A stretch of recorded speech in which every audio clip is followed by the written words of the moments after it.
பின்னால வந்து Chinese beef ரொட்டி சிக்கன் ரொட்டி ரொம்ப ஃபேமஸாக இருக்குது. க்யூவில் நின்று தான் என்ன பண்ணுவாங்க அப்படின்னா மக்கள் வந்து வாங்குவாங்க. அந்தளவுக்கு வந்து கிட்டத்தட்ட ஒரு 1200 வருடங்களாக வந்து சைனீஸில் வந்து இருக்கக்கூடிய ரொட்டி அதை வந்து இங்கே வந்து ப்ரொவைட் பண்ணுறாங்க. சூப்பராக இருக்குது. இது பீஃப் ரொட்டி சாப்பிடுவோம். மேலே உள்ள அந்த கிறிஸ்பியாக உள்ளதெல்லாம் வந்து அவ்வளோ நல்லா ரொட்டியை வந்து அவ்வளோ கிறிஸ்பியாக இருக்குது. அந்த பீஃபையும் வந்து அப்படியே சாப்பிடுவோம். வந்து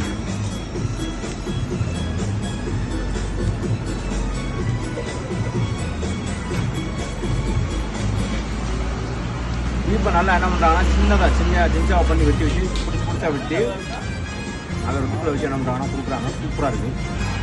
மலேசியா வந்தீங்க அப்படின்னா புக்கிட் பின்னால லோயட்டுக்கு அப்படியே இந்த பக்கம் ஆப்போசிட்டில் ஒரு லோரம் இருக்கும். அங்கே என்ன பண்ணுறோம் வாங்கி சாப்பிட்டு பாருங்கள். பார்த்தீங்கன்னா க்யூவில் நிற்பாங்க. க்யூவில் நின்றாங்கன்னா நீங்கள் போயிருங்க. அது என்னென்னு பார்த்துருங்க. அதான் சைனீஸ் ரொட்டி சூப்பராக இருக்குது.